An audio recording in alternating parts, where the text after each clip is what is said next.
خير سود هذا عياري انجلي دونا وحسوق عندنا حالي وحي برشلونة كدعي مانشستر يونايتد حالده ay gashay halista ahayd iyo Premier League kooxihii ugu dambeeyay isbuuc shaxda isbuuc toddobaadka waa cadalay Bellingham oo dhigay iyo aan ku soo qaadan doonaa iyo suuqa kala iibsiga Man United oo tababarihii bedel lahaa Erik ten Hag la xiriirtay iyo wararka ugu dambeeyay suuqa ayaan markaas gali doonaa barnaamijka ula sugan saaxiibkay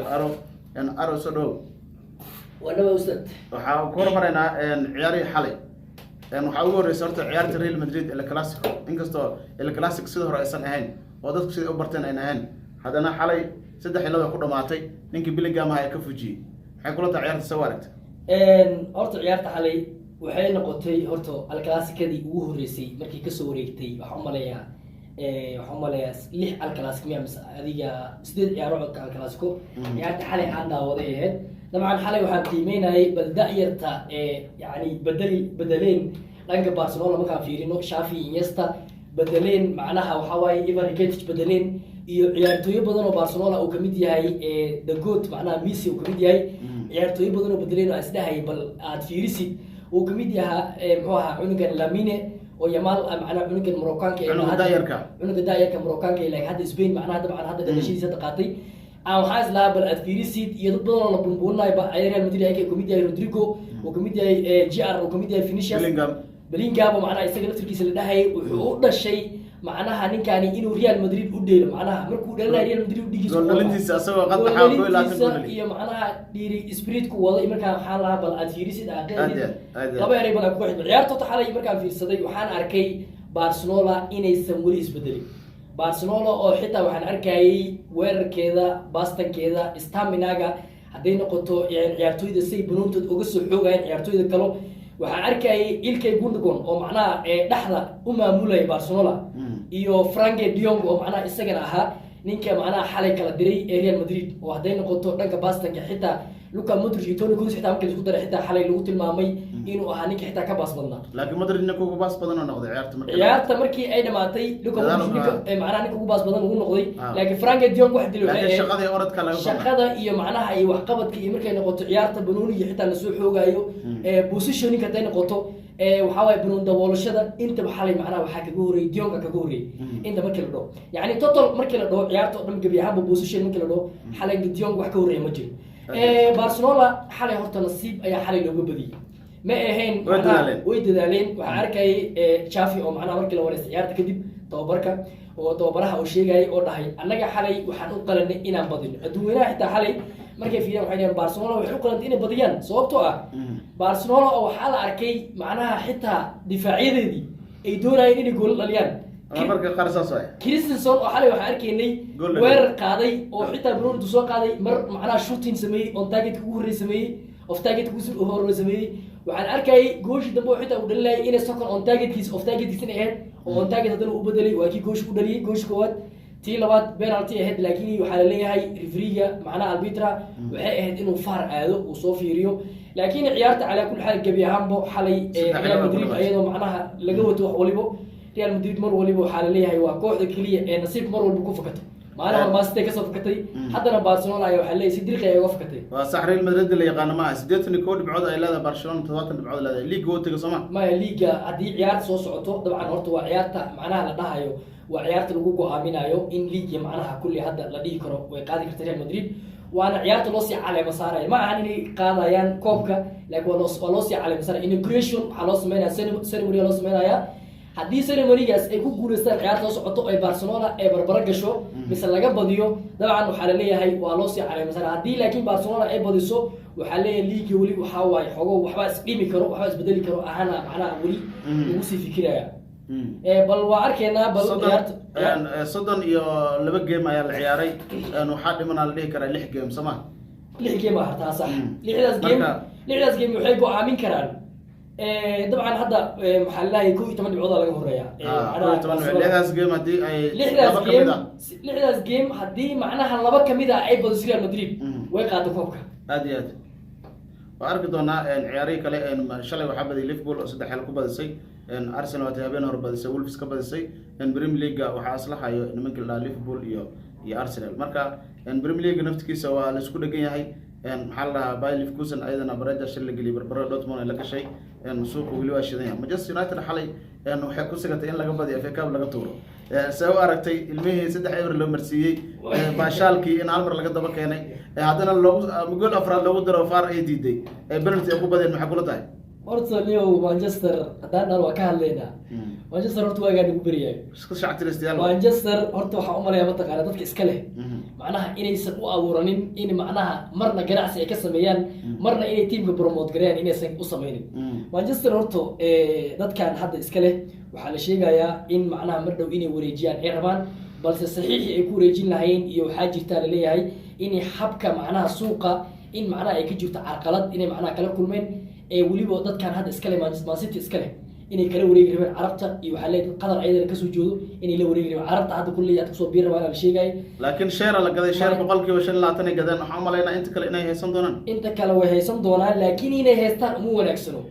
Manchester horta waxaan leenahay ciyaartoy waa ay joogaan way dagaalamayaan wax walba ay yihiin xalay horta Manchester dabcan horta ciyaarkii la dheelayeen waa ciyaar macnaha confantry horta magacooda lagu magacaabo ilmo dhib badan waaye haddii xitaa ciyaalkan aan dib u tixraacno ciyaalkan waxay ka dheelaan liiga labaad waxay ka dheelaan ingiriiska ka dheelaan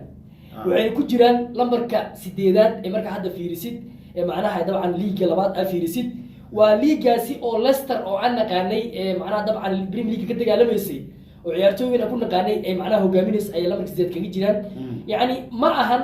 koox liidata ma aha markaa fiirisid laakiin koox dad macnaha maxaa waxa yar koorta zaid u dhiman ba kooxo waaweyn hatta FA Cup-ka marka aragtid kooxo waaweyn oo reebay naadiyaasha shariir ka reebo war maxaa ugu dhacay koox dhan oo hadda Manchester United misdii kartaa 3 gool la hormartay 3 la hormartay ayaa macnaha waxa dhacday intii laga daba imaaday laga daba keenay macnaha waliba xitaa faara macnaha u sii hiilisay wadana lii kale way ka hiilisay ciyaalka inkastoo goosh faar ay ahayd laakiin Soomaalidu waxay dhahan faara naga hiilisay dhahan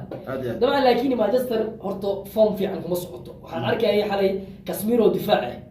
Casemiro difaac da marba aragtid meesha waxa kaaga soo baxayo Manchester in ay u baahan tahay ciyaartooy oo kali maahan macnaha inay change ay u baahan tahay isbedelkiisa hore u soo sheegnay Manchester waxaan ku qeexi karnaa hal eray oo kali halka eray oo ah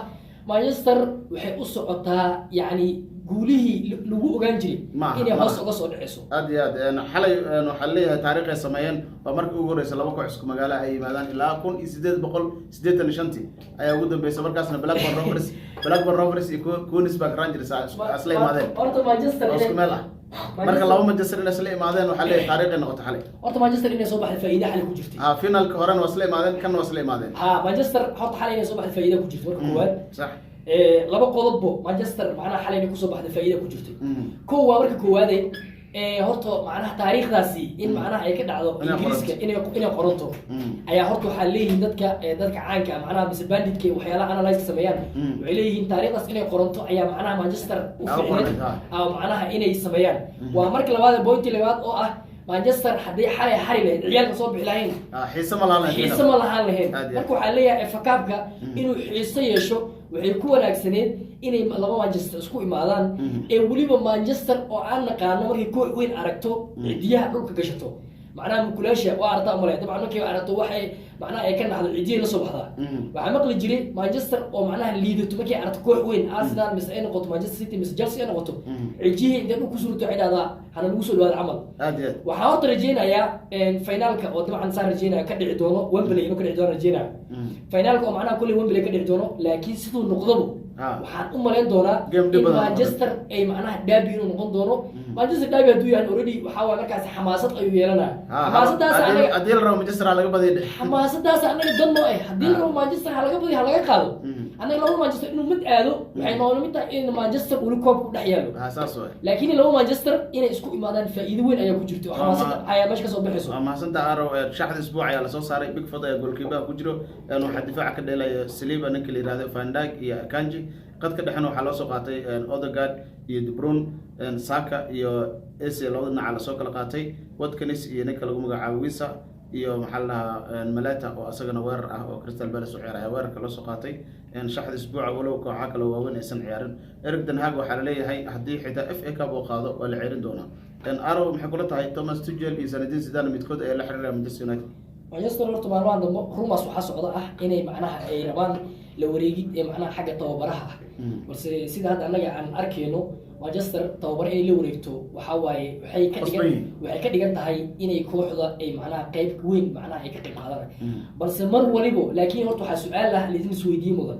mar waliba Manchester iyo Chelsea way ay mar walba u jecelyiin inay macnaha tababaro cusub ay macnaha interaction la sameeyaan ay mar walba u jecelyiin tababaro cusub inay keenaan iyo macnaha inay la xana qaadaan horta Manchester iyo Chelsea waxa kaliya ka sameeyeen waxay tahay mar waliba tababaro cusub inay raadiyaan tababaraha horta ma ahan in uu guulwado macnaha mar walba isaga uu ahaado waxa wanaagsan tababaraha inuu ka qayb qaato in macnaha ciyaartooyda ay iyakana dhankooda ka dhisan yihiin tusaalaha hadda ku siiyo Arsenal markii laga fiiriyo 19 wixii ka dambeeyay markuu ka tagay macnaha tababaraha weyn ee Arsenal Wenger uu ka tagay markaad fiiriso waxaad arkaysaa Arsenal inaysan macnaha isbedel u keenay ninkii ahaa macnaha Arteta waxa keenay waxay ahayd tababaraha kaligiis maaha macnaha waxa waa spirit oo macnaha xagga tababaraha ka imaaday pressure xagga tababaraha ka imaaday iyo team managementiga oo macnaha iyakana u fureen macnaha kalsooni bandhig siiyeen waa arkaysaa Arteta 2020 corona markuu jiray qaadaysay Liverpool ay qaadaysay Premier League Arteta waxa la dhahay Arteta out macnaha waxa u soo wada qorayay macnaha waxay dhahayn hatta Arteta sida hadda ninkan Erik ten Hag ku hayo tababaraha markuu waxaan leenahay Janis in la siiyo mar walba dadka falanqaasha ay ka hadlaan waxay dhahan tababaraha in Janis siiyo waxay ka dhigan tahay in dadka managementiga teamka iska leh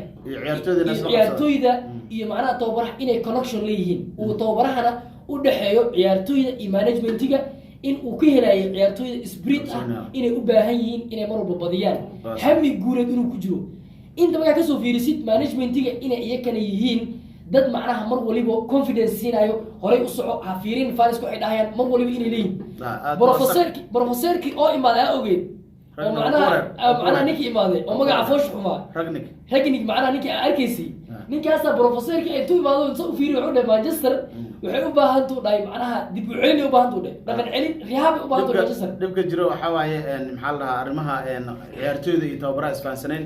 arwa ma san tahay mar walba tababaraha waxay isku day ciyaartooyda in tababaraha ciyaariyaan sida Mourinho oo ciyaariyay Solskjaer oo ciyaariyeen mar walba waxay ciyaartooyda in tababaraha laga bedelo ay jecel yihiin Manchester waxa la taqaanaa Manchester waa teamka kaliya ee macnaha waxa waaye la faniskooda ay yihiin dad serious ah macnaha hadda quote waxa jira Ingiriis oo dhahayo Manchester mar waliba serious waxa ay faniskeeda ciyaartooydeeda waxay u qalmaan mataqaanaa inay position faniska inay fadhiistaan faniska garoonka intii la geeyo dhoo yani dhowr iyo toban qof intii lagu geeyo dhoo kaalay la ciyaara team waliba macnaha ka hor imaanay markii aragtid Manchester markii laga badi macnaha fanis taageereen waxay u xanaaqayaan garoonka inuu asig ku jiray saas u yeelay markaas marka moral xumada ciyaartooyda ka socota ma ahan macalinka ma ka fiiris aad iyo aad ma san taaro barnaamijkan inta ku soo gabagabeynayna barnaamijka Sheer Gareemel Garcia tan kulantan bixisale fi amaan